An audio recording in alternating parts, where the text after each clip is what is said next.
नमस्कार दोस्तों, राधे राधे, जय श्री कृष्ण। दोस्तों, एक बार भगवान विष्णु और माता लक्ष्मी क्षीर सागर में शेषनाथ की शैया पर विश्राम कर रहे थे।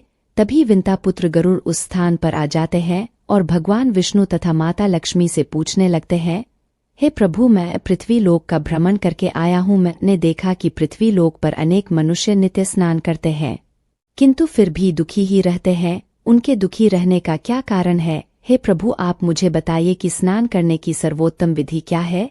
स्नान कब और कैसे करना चाहिए? स्नान करते समय कौन से मंत्रों का उच्चारण करना चाहिए? मेरे मन में इन सभी प्रश्नों को जानने की इच्छा निर्माण हो रही है।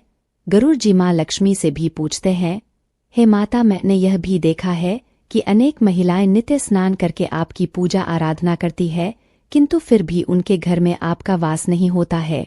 इसका क्या कारण है? गरुड़ जी द्वारा इस प्रकार से प्रश्न पूछने पर भगवान विष्णु कहते हैं, हे पक्षीराज, तुमने उचित ही प्रश्न किया है। स्नान करना अत्यंत आवश्यक होता है। स्नान से ही शरीर शुद्ध होता है। स्नान करने से ही शरीर पवित्र होता है और मनुष्य पूजा पाठ आदि कर्म करने के पात्र बनता है। इसीलिए मनुष्य को नित्य स्नान करना चाहिए।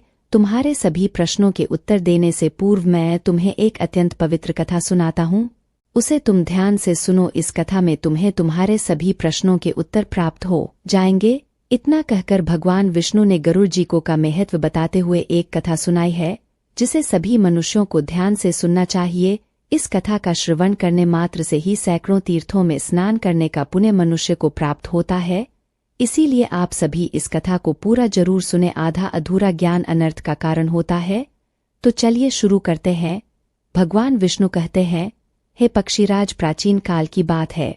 मध्य देश में एक अत्यंत सुंदर नगर था, जहां पर एक धनवान सेठ रहता था, जिसकी 3 पुत्रियां उठी। सेठ ने अपनी पुत्रियों को कभी किसी चीज की कमी होने नहीं दी। उसने उन्हें बड़े लाड़ प्यार से पाला था। उसकी पुत्रियां बहुत ही सुंदर और चंचल स्वभाव की थी। एक पिता का जो कर्तव्य होता है वह सभी उस सेठ ने पूर्ण किया। अपनी पुत्रियों को उसने सब कुछ दिया, लेकिन उसने केवल एक गलती की। उसने अपनी पुत्रियों को शास्त्र ज्ञान नहीं दिया। जीवन में सब कुछ पाकर भी उसकी पुत्रियों का जीवन अधूरा था। ज्ञान के बिना कोई भी मनुष्य पूर्ण नहीं होता है। पैसा, संपत्ति, सौंदर्य होकर भी उसकी पुत्रियों के पास वह नहीं था जो प्रत्येक स्त्री के पास होना चाहिए। फिर जब उसकी तीनों पुत्रियां जवान हुई तो सेठ ने उसकी तीनों पुत्रियों का विवाह एक अच्छे कुल में कर दिया। तीनों के पति बड़े बड़े व्यापारी थे और सभी राजमहलों में रहने के लिए चली गई। जैसे ही तीनों रहने के लिए अपने घर चली गई, वहां पर उनका भव्य दिव्य स्वागत किया गया। विवाह के बाद की सभी रस्में की गई। उन तीनों के ससुराल वालों ने उन्हें बहुत मान सम्मान दिया और सभी के साथ प्रेम से व्यवहार किया। वे तीनों अपने ससुराल में बड़े ही मौज से रहने लगी। तीनों सुबह देर से जागती थी, देर से स्नान करती थी, बिना स्नान किए ही भोजन किया करती थी और कभी कभी ही पूजा पाठ किया करती थी। उनकी सास ने उन्हें कई बार टोका, लेकिन किसी ने अपनी सास की बात नहीं मानी और अपनी ही मनमानी करने लगी। लेकिन जैसे जैसे समय बीतता गया, उन तीनों पुत्रियों के ससुराल में परेशानियां बढ़ने लगी। तीनों के पतियों को व्यापार में आर्थिक नुकसान होने लगा और धीरे धीरे उनका सारा व्यापार डूबने लगा। दूसरों से कर्ज लेकर वे अपने व्यापार को चलाने लगे, लेकिन फिर भी उन्हें घाटे का ही सामना करना पड़ा, जिससे घर में क्लेश होने लगा। बार बार लड़ाई झगड़े होने लगे। जब से यह तीनों उन घरों में रहने के लिए चली गई थी, तभी से उनके घर में संकट आने शुरू हो गए थे। उन तीनों बहनों के ससुराल में पैसे की इतनी तंगी हुई कि उन्हें अपना घर बार सब कुछ बेचना पड़ा और वे सभी झोपड़ी में जाकर रहने लगे। लेकिन वे तीनों बहनें झोपड़ी में रहना पसंद नहीं करती थी। इसीलिए वे अपने ससुराल को छोड़कर मायके में वापस आ गई और अपने पिता के साथ रहने लगी। अपने घर पर आकर भी उन तीनों की आदत नहीं बदली और घर पर आकर भी वह तीनों बहनें बड़े मौज से रहने लगी। वहां पर भी वे तीनों देर से उठती थी, देर से स्नान करती थी, बिना स्नान किए ही भोजन किया करती थी, जिस कारण से उनके पिता को भी व्यापार में नुकसान होने लगा और उसकी भी आर्थिक स्थिति खराब होने लगी। फिर एक दिन उनके द्वार पर भगवान विष्णु एक साधु का रूप धारण करके आ गए। सेठ ने उस साधु का प्रेम से स्वागत किया और उनके पैर धोकर उन्हें प्रणाम किया। फिर सेठ ने उस महान साधु को अपना दुख बताया और उस पर निवारण करने के लिए उपाय पूछा। सेठ ने अपनी पुत्रियों को भी बुलाया और साधु को उनके बारे में भी सारी हकीकत बता दी। जैसे ही उस साधु ने सेठ की तीनों पुत्रियों की तरफ देखा तो उन्हें सारी हकीकत पता चली। उन तीनों बहन के चारों ओर नकारात्मक शक्ति का घेरा बना हुआ था। जो उनके साथ ही चल रहा था। वे जहां पर भी जाती वह नकारात्मक ऊर्जा उनका पीछा नहीं छोड़ रही थी। उस सिद्ध साधु ने उस सेठ से कहा, तुम्हारी तीनों बेटियों की आदतों के कारण उनके चारों ओर नकारात्मक ऊर्जा का घेरा बना हुआ है। इसी कारण से यह जहां पर भी जा रही है वहां पर केवल दुख और संकट आ रहे हैं। तुम्हारी तीनों पुत्रियां अत्यंत आलसी है। यह देर से जागती है, देर से स्नान करती है, बिना स्नान किए ही भोजन करती है, और यही वजह है कि उनके जीवन में यह संकट आ रहे हैं। फिर उस साधु ने उस सेठ को और उनकी पुत्रियों को अत्यंत महत्वपूर्ण ज्ञान दिया और उसका नित्य पालन करने के लिए कहा। भगवान विष्णु कहते हैं, हे वत्स, स्नान के 4 प्रकार होते हैं: ब्रह्मा स्नान, देव स्नान, ऋषि स्नान और मानव स्नान। इन्हें समय के अनुसार वर्गीकृत किया गया है। शास्त्रों में ब्रह्मा मुहूर्त में किए जाने वाले स्नान को सर्वश्रेष्ठ माना गया है। ब्रह्मा मुहूर्त यानी कि रात्रि का अंतिम प्रहर और सूर्योदय से ठीक 1.5 या 2 घंटे पहले का समय होता है, यानी कि साधारण सुबह 4 से 5:30 तक का समय। शास्त्रों में यह समय दिन का सर्वश्रेष्ठ समय माना जाता है, क्योंकि इस समय वातावरण में अद्भुत और चमत्कारी ऊर्जा व्याप्त होती है। यह समय देवताओं का समय होता है।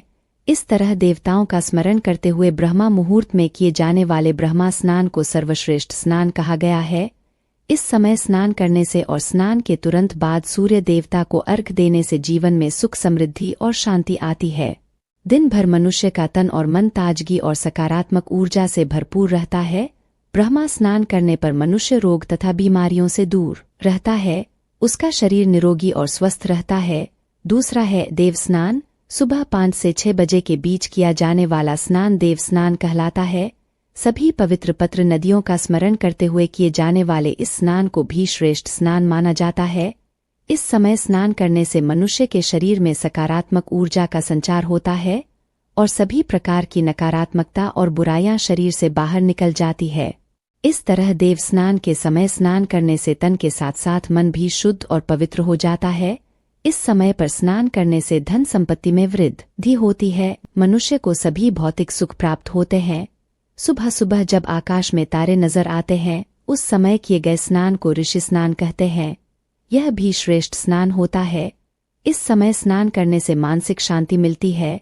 चौथा है मानव स्नान। सुबह 6 से 8 बजे के बीच में किया जाने वाला स्नान मानव स्नान कहा गया है। यह स्नान सूर्योदय के समय या सूर्योदय के ठीक बाद में किया जाता है। इस समय स्नान करना भी अच्छा माना गया है। शरीर में दिन भर ताजगी, स्फूर्ति और सकारात्मक ऊर्जा व्याप्त रहती है, जो हमें किसी भी कार्य को करने के लिए उत्साहित करती है। किंतु मनुष्य को कभी सूर्योदय के 2 घंटे बाद स्नान नहीं करना चाहिए, अर्थात सुबह 8 बजे के बाद स्नान करना अनुचित होता है। इस समय वातावरण में व्याप्त दैविक शक्ति बहुत कम हो जाती है, इसलिए मनुष्य में उत्साह और ऊर्जा की भी कमी दिखाई देती है, जिससे वह दिन भर आलस का अनुभव करता है।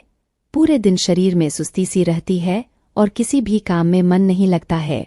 सुबह 8 बजे के बाद स्नान करने से व्यक्ति के जीवन में दुर्भाग्य आता है। उसके शरीर में नकारात्मक ऊर्जा का वास होने लगता है। ऐसा मनुष्य जिस स्थान पर भी जाता है, उसके साथ दुर्भाग्य चला आता है। तुम्हारी यह तीनों पुत्रियां सुबह देर से स्नान करती थी, जिस कारण से उनके ससुराल की सारी संपत्ति नष्ट हो गई और अब तुम्हारी भी धन संपत्ति नष्ट हो रही है। सूर्योदय होने के बहुत समय बाद तक भी जो लोग स्नान नहीं करते हैं, उनके मन में दिन भर क्रोध, राग, द्वेष, नकारात्मकता, कमजोरी और चिड़चिड़ापन बना रहता है, जिससे इनके काम में मुश्किलें आ सकती है। इसलिए प्रतिदिन ब्रह्मा स्नान, देव स्नान, ऋषि स्नान या मनुष्य स्नान करने की सलाह दी गई है। प्रतिदिन इन पवित्र कालों में उठकर स्नान करके ईश्वर की पूरी श्रद्धा से आराधना, प्रार्थना और पूजा पाठ करने से तथा सूर्य देव को अर्घ्य देने से हमारे तन के साथ साथ मन भी शुद्ध और पवित्र हो जाता है और हमारी बहुत सी समस्याओं का समाधान हो जाता है। हमारे अंदर से सभी प्रकार की नकारात्मकता दूर होती है और सुख समृद्धि का मार्ग खुल जाता है। संध्याकाल और रात्रि के समय अत्यावश्यक ना हो तो बिल्कुल भी स्नान नहीं करना चाहिए। भगवान विष्णु कहते हैं, हे वत्स, अब मैं तुम्हें स्नान करते समय बोले जाने वाले अत्यंत महत्वपूर्ण मंत्र के बारे में बताने जा रहा हूँ, इसीलिए तुम इसे ध्यान से सुनो। जो भी इस मंत्र का उच्चारण करते हुए स्नान करता है, उसके सभी पाप उसी क्षण नष्ट हो जाते हैं, उसका दुर्भाग्य भी नष्ट हो जाता है और उसे सुख समृद्धि प्राप्त होती है। वह मंत्र इस प्रकार है: गंगे च यमुने चैव गोदावरी सरस्वती नर्मदे सिंधु कावेरी जले अस्मिन् सन्निधि कुरु। इसका अर्थ है, हे गंगा यमुना गोदावरी सरस्वती नर्मदा सिंधु और कावेरी माँ, मेरे स्नान करने के जल में कृपया आप सभी पधारिए। इस मंत्र के उच्चारण से सभी तीर्थ स्थानों में स्नान करने का पुण्य मिलता है। इस प्रकार से भगवान विष्णु ने उस सेठ को स्नान का महत्व बताया। फिर सेठ की तीनों पुत्रियों को अपनी गलती समझ में आ गई। वे तीनों अपने ससुराल में रहने के लिए चली गई और भगवान विष्णु द्वारा बताए गए स्नान के सभी नियमों का पालन करने लगी। तीनों सुबह ब्रह्मा मुहूर्त में जागकर स्नान करने लगी और नित्य सूर्य को जल देने लगी। सुबह नित्य स्नान करने से उनका शरीर पवित्र हो गया और वह नकारात्मक ऊर्जा भी पूरी तरह से नष्ट हो गई। धीरे धीरे उनके पति का व्यापार भी ठीक से चलने लगा और उनका खोया हुआ सब कुछ उन्हें फिर से वापस मिल गया और तीनों बहनें बड़ी ही प्रसन्नता से अपने ससुराल में रहने लगी। तो दोस्तों, इस प्रकार से हमारे जीवन में स्नान का बहुत अधिक महत्व होता है।